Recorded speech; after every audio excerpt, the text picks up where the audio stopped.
വളരെയധികം കത്തിക്കയറിയ ഒരു സ്പീച്ച് ഉണ്ടായിരുന്നു. അത് വളരെ ചെറിയ ഷോർട്ടാണ്, പക്ഷെ അത് വളരെയധികം സാർ എന്നെ അതിശയിക്കുന്നത് ഇതിൽ ഏതാണ് ഞാൻ പറഞ്ഞതിൽ ഏതാണ്. ഒരു 2 വയസ്സുള്ള കുഞ്ഞ് ആ ഒരു കുഴൽക്കിണറിൽ വീഴുകയും അത് 48 മണിക്കൂറോളം ശ്വാസം കിട്ടാതെ അവിടെ ബുദ്ധിമുട്ടി മരിക്കുകയും ചെയ്തു. അപ്പോൾ എന്തുകൊണ്ട് നിങ്ങളുടെ ദൈവം അവിടെ സഹായിച്ചില്ല? ആ സമയത്തല്ലേ സഹായിക്കേണ്ടിയിരുന്നത്? ആ കുഞ്ഞ് എന്ത് തെറ്റ് ചെയ്തിട്ടാണ് എന്നൊരു ചോദ്യം ചോദിച്ചു. ശരിക്കും അതൊരു ഞാൻ ദൈവത്തെ കുറ്റപ്പെടുത്തിയതല്ല, ഈ ദൈവത്തെ നമ്മൾ ഇന്റർപ്രറ്റ് ചെയ്യുന്ന രീതിയെയാണ് ഞാൻ ഇത്തരം കാര്യങ്ങൾ പറയുന്നത്. അല്ലാതെ ദൈവവിശ്വാസത്തിനോ അല്ലെങ്കിൽ ആത്മീയമായ ചിന്തകൾക്കോ ഒന്നും ഞാനെതിരെ. അത് വളരെ മനുഷ്യനെ സഹായിക്കും, മനുഷ്യന് മുമ്പോട്ടുള്ള കരുത്ത് പകരും, പല പ്രതിസന്ധി ഘട്ടത്തിൽ അതിജീവിക്കാനുള്ള ശക്തി വരും, ഒത്തിരി പോസിറ്റീവ് കാര്യങ്ങൾ അതിനുണ്ട്. പക്ഷേ അതിനെ നമ്മൾ തെറ്റായിട്ട് ഇന്റർപ്രറ്റ് ചെയ്തിട്ട് അതിന് കൊമേഴ്ഷ്യൽ വാല്യൂസ് ഉണ്ടാക്കുകയാണ് ചെയ്യുന്നത്. ബാക്കിയെല്ലാം ഈ കൊമേഴ്ഷ്യലാണ്. ശ്രദ്ധിച്ചു നോക്കിയേ, ദൈവത്തെ വിൽക്കുന്നതെല്ലാം കൊമേഴ്ഷ്യൽ ആവശ്യത്തിനാണ്. ഒന്നെങ്കിൽ എനിക്ക് വേണ്ടി ഒരു കുറച്ച് രാഷ്ട്രം ഉണ്ടാക്കാൻ, അല്ലെങ്കിൽ ഒരു രാഷ്ട്രത്തിലെ പോളിസി എനിക്കിഷ്ടമുള്ള രീതിയിൽ മാറ്റിയെടുക്കാൻ, മനസ്സിലായില്ലേ? അല്ലെങ്കിൽ അതിന്റെ പേരിലൊരു ബിസിനസിന്റെ സാധ്യത കണ്ടെത്താൻ. ഇതെല്ലാം പണവും പൊളിറ്റിക്സും ബിസിനസ്സും കൂടെ ചേർന്ന ഇക്വേഷനാണ് ഈ ദൈവത്തെ മറ്റു രീതിയിലേക്ക് മാറ്റിയത് മുഴുവൻ. ഈ ദൈവം എന്നുള്ള കൺസെപ്റ്റ് ഇല്ലേ, അതിനെ ദുരുപയോഗം ചെയ്യുന്നവനാണ് ഏറ്റവും ഉറപ്പുള്ളത് ദൈവമില്ലാന്ന്. അതൊക്കെ ചോദിക്കാൻ വേണ്ടി വരാനാണല്ലോ. ഇത് ദുരുപയോഗം ചെയ്യുന്നവർക്കല്ലേ ഏറ്റവും ഉറപ്പുള്ളത്. ഇതിന്റെ പേരില് അക്രമങ്ങൾ ചോദിക്കാൻ വരുമെന്ന് തോന്നുകയാണെങ്കിൽ നമ്മളത് ചെയ്യൂ. ദൈവമുണ്ടെന്ന് ഉറപ്പുണ്ടെങ്കിൽ ഇവർ ഈ തോന്നിയാസം കാണിക്കുമോ? സ്വർഗമുണ്ടെന്ന് അവർക്ക് ഉറപ്പുണ്ടെങ്കിൽ അവർ വൃത്തികേട് കാണിക്കും. ഇവിടെ ഈ മതത്തിന്റെ ആൾക്കാരല്ലേ ഏറ്റവും കൂടുതൽ ഈ പറഞ്ഞ പ്രശ്നങ്ങൾ ഉണ്ടാക്കിയിട്ടുള്ളത്. എത്രയോ ലക്ഷം കണക്കിന് ആളുകളെ കൊന്നൊടുക്കിയത് മുഴുവൻ മതത്തിന്റെ പേരിലല്ലേ ലോകത്ത്. ഞാനൊരു കോട്ട് വായിച്ചിട്ടുണ്ട്. അതായത് ഈ ലോകത്ത് യുദ്ധങ്ങൾ ഉണ്ടായത് ദൈവത്തിന്റെ പേരില്, മതത്തിന്റെ പേരില്, ആൾക്കാരെ കൊന്നൊടുക്കിയത് മതത്തിന്റെ പേരില്, എന്നിട്ടും ചെകുത്താൻ വെറുക്കപ്പെട്ടതുണ്ട്. അതെ, ചെകുത്താൻ ചോദിക്കണം ഞാൻ എന്ത് തെറ്റിയത് ഇതിനകത്തുനിന്ന്. ദൈവത്തിന്റെ പേരിലാണ് ഇവിടെ ഏറ്റവും കൂടുതൽ യുദ്ധം ഉണ്ടായിട്ടുള്ളതും. ഓക്കെ, അതെ, തീർച്ചയായിട്ടും. പിന്നെ ഞാൻ മനസ്സിലാക്കി വരുന്നൊരു കാര്യം എന്ന് പറഞ്ഞാൽ, നമ്മൾ ചുറ്റും നടക്കുന്ന കാര്യങ്ങളെ നമുക്ക് പല കാര്യങ്ങൾ വെച്ച് ഇന്റർപ്രറ്റ് ചെയ്യാം. മതം വെച്ച് ഇന്റർപ്രറ്റ് ചെയ്യാം, സയൻസ് വെച്ച് ഇന്റർപ്രറ്റ് ചെയ്യാം, അല്ലെങ്കിൽ വേറെ എന്തെങ്കിലും സ്പിരിച്വൽ രീതികൾ വെച്ചിട്ട് ഇന്റർപ്രറ്റ് ചെയ്യാം. അത് എനിക്ക് തോന്നുന്നു മനുഷ്യൻ തുടങ്ങിയ കാലം മുതൽ അങ്ങനെ തന്നെ ഇവർ ഇന്റർപ്രറ്റ് ചെയ്യുകയും കാലഘട്ടത്തിനനുസരിച്ചും സമൂഹം മാറുന്നതിനനുസരിച്ചും അത് അവരങ്ങനെ മുന്നോട്ട് പോവുകയും ചെയ്തിരുന്നിട്ടുണ്ടാവാം.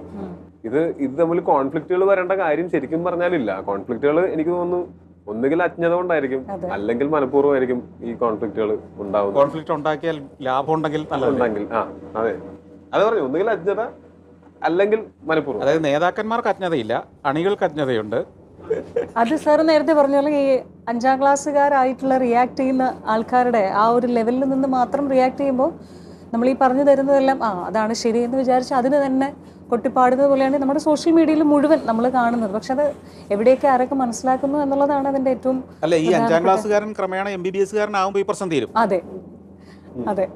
ഒരു മതത്തിൻ്റെ പേരിലല്ലേ മറ്റൊരു മതക്കാരനാണെന്നുള്ള ചിന്തയോടുകൂടി ഒരുത്തനുമായിട്ട് ഏറ്റുമുട്ടാനോ തർക്കിക്കാനോ പോകുന്നതിനേക്കാൾ നാണം കെട്ട ഒരു പരിപാടിയില്ല. ഞാനെപ്പോഴും ചിന്തിക്കുന്നൊരു കാര്യം, ഒരു മനുഷ്യൻ സ്വന്തം മതത്തെ ആയിരിക്കണം വിമർശിക്കേണ്ടത്. മറ്റവൻ അവൻ്റെ മതത്തെ വിമർശിക്കട്ടെ.